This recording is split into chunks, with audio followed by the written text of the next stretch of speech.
We've got over some heavy topics in the last few weeks, and this month, rather excitingly, we're going to talk about the journey of self-love, the journey to self-love. And over the next 4 weeks, I'm going to talk about self-confidence, self-esteem, self-worth, and then, of course, self-love. So I'm going to break it down into those 4 separate categories. Some people might not realize that they're separate. I do quite often incorporate self-confidence and self-esteem together when I'm talking about it with my clients, but just to keep it a bit shorter and more succinct, I'm going to break it into those 4 different areas. So let's dive in. Self-confidence, what is it? How do some people have it? How do some people build it? And why do some people not have any or have very limited? The role modeling and how we grow up as children is the direct consequence of how we see ourselves, how we show up, how we feel about ourselves, about our lives, about our successes or wins in life. It all comes back to those first 8 years of life. Now, 75% of our moral compass, how we see the world, is established by the time we're 8 years old. Now, if you were like me, mom was great, stepfather was a bully, and other abusive behaviors in between, it had a massive effect on my self-confidence.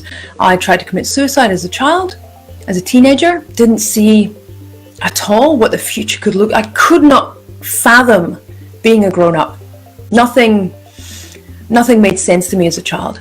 So where did I get this amazing self-confidence that I have now? So a confident person is somebody who's positive about themselves and positive about life. Some traits that can help you understand whether you've got some capacity to be positive and have some self-confidence. It simply can be described as we smile from within.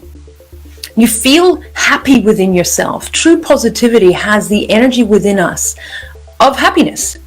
And that happiness comes through in how we interact. Even in sometimes difficult circumstances, we still see the good. We still are able to relate it back to, well, is this everything? Am I going to create drama out of this?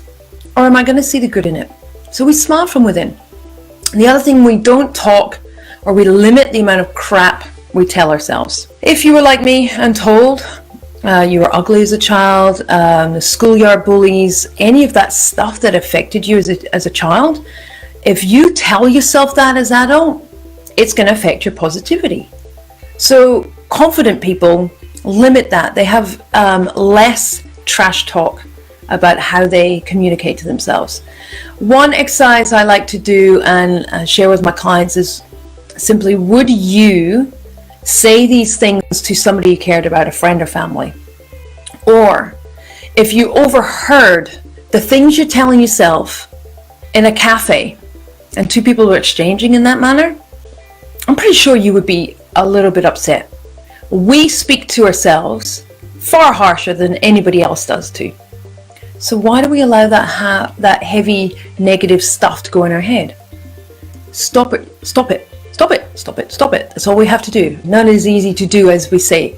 But positive people, confident people, they have a far less negative self-talk. And the other thing that confident people are prepared to do and willing to do is speak up for the greater good.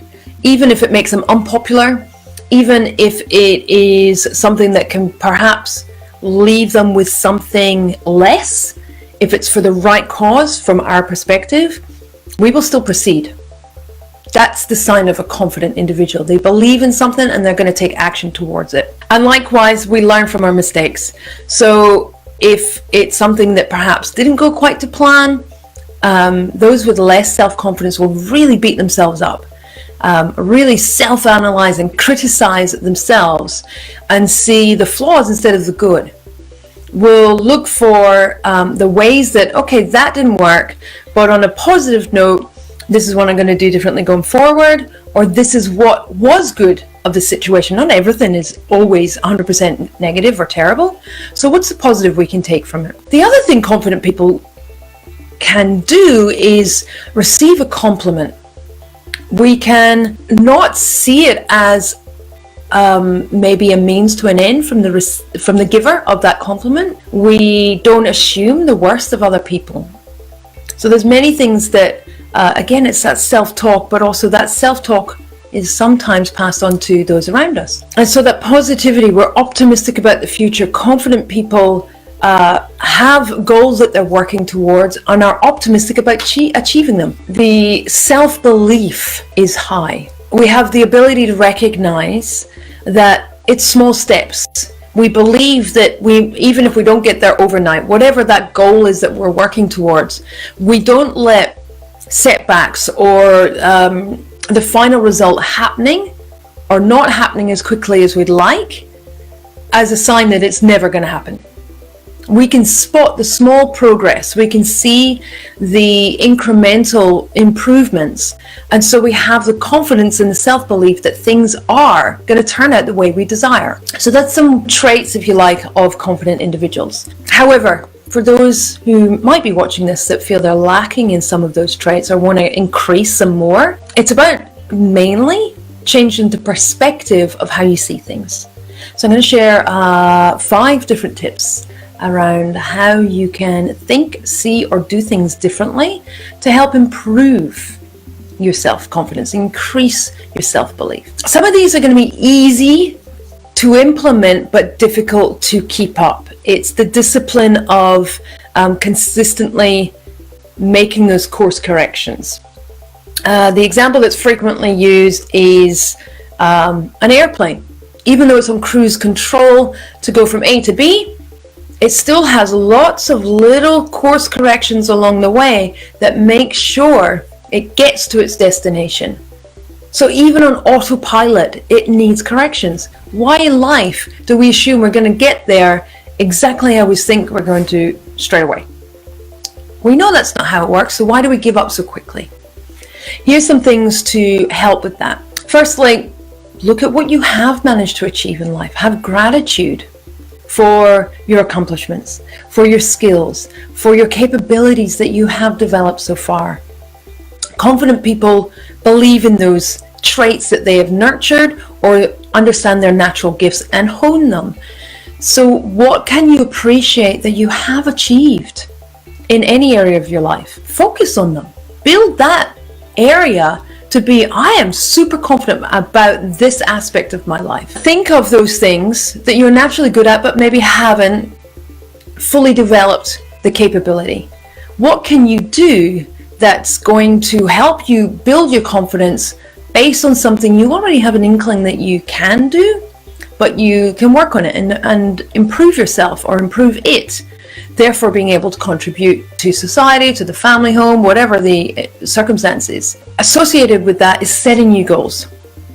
By looking to the future and growing yourself, your skills, your capabilities, your mindset, whatever it is you're working, if you have a growth mindset versus a stagnant, well, this is the best it's ever going to get, guess what? That's what your reality is. If you think things can be improved, they will improve. If you think things are going to stay the same, they're going to stay the same because you're not taking any action. Your mind is telling you what is going to happen, and that is the reality you're going to create. So be very careful around becoming complacent. There's a reason why personal trainers change our training schedules on a regular basis, because we get lazy. The human psychology is about finding the most efficient delivery possible. So reaching new goals, stretching ourselves, leaning into discomfort, whilst maybe challenging and difficult at the start, my goodness, does it increase your self-confidence when you've achieved that thing you didn't think was possible. The other thing, which I strongly believe in, and I still work on myself, in fact I did it this afternoon, is releasing your self-baggage.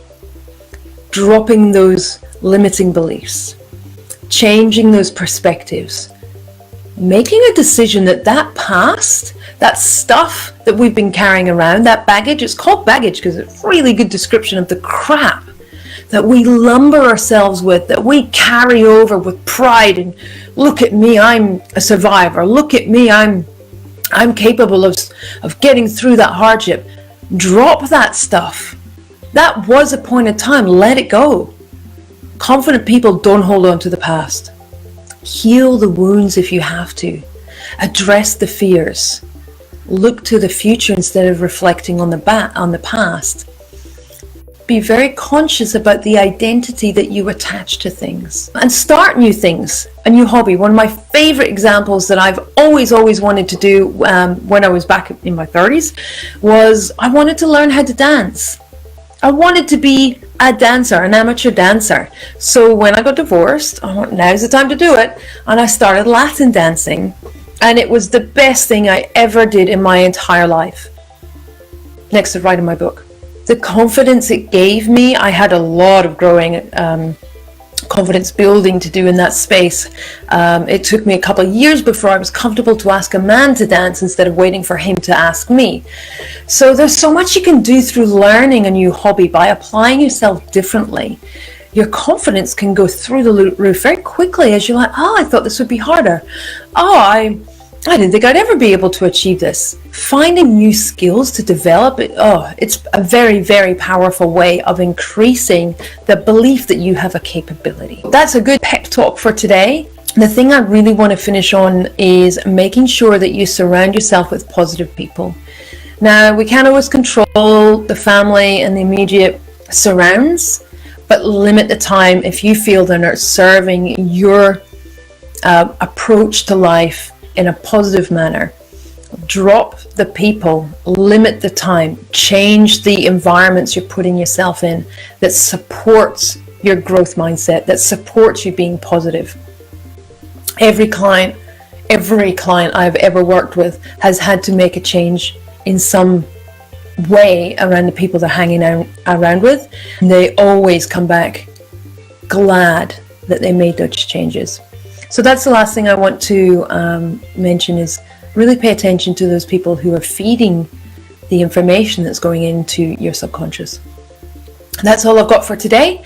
I hope you have an awesome week, where next week we're going to talk about self-esteem, which is a building upon the self-confidence.